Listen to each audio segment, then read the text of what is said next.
Ah, mwanaume. Sasa Iza bana. Yaani siku hizi tangu Pastor Ezekiel afungue kanisa kwa hiki kijiji, uchawi imepungua. Sasa hizo habari zinanihusu aje? Yaani hata siku hizi watu tunaishi kwa amani kabisa. Zinanihusu aje? Kwa nataka kujifanya ati nini? Na shosho yako. Kwanza alikuwa mchawi mkubwa kwa hiki kijiji. Yaani tangu akufe siku hizi watu tunaishi vizuri. Watoto wameanza kupita mitihani. Sasa wewe, akili yako iko sawa?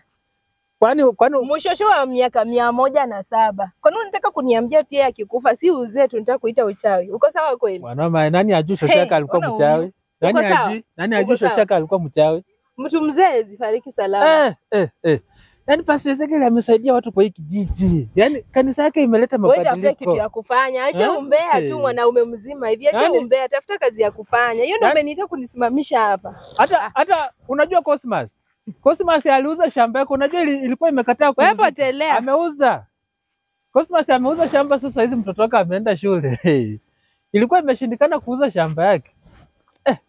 Lakini kanisa imesaidia.